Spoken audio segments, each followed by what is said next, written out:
pala, sino yung mga nagbigay ng reward? Nag-offer? Ayaw na pa sabi yung pangalan nila, but you know, mga kaibigan sila that sabihin na natin frustrated. That these people, just look at, isa-isahin natin ano ba ang krimen? Ang krimen ay child abuse and exploitation. No? Mga bata. Pangalawa, trafficking. Ano yung trafficking? Lalabas-pasok mo mga tao mismo. At ito'y walang piyansa. So, itong mga taong ito, parang na-frustrate sila. Bakit ganoon? Parang, simple na naman ako'y nananawagan kay Pastor Kibuloy. Alam nyo, ito naman ay warrant and we have to implement this. Kung talagang wala po kayong kasalanan, Pastor, meron tayong tinatawag na korte, no?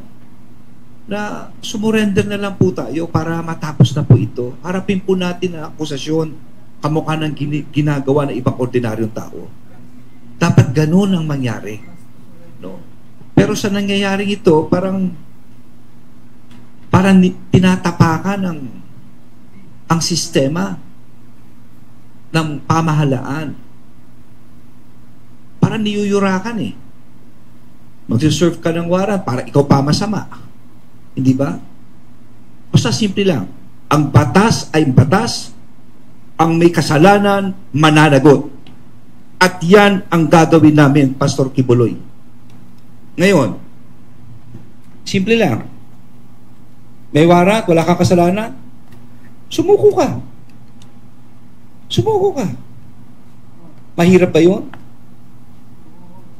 So, ito po nangyari rito. Kaya meron po kaming mga kaibigan na they're so frustrated about what's happening right now at gusto makatulong. Kaya nagbigay ng reward ng 10 million pesos. Last on my part, may monitoring ba na hindi pa naman nakakalabas sila ng bansa? Well, as of now, as per our intelligence, nandito lang sa bansa yan.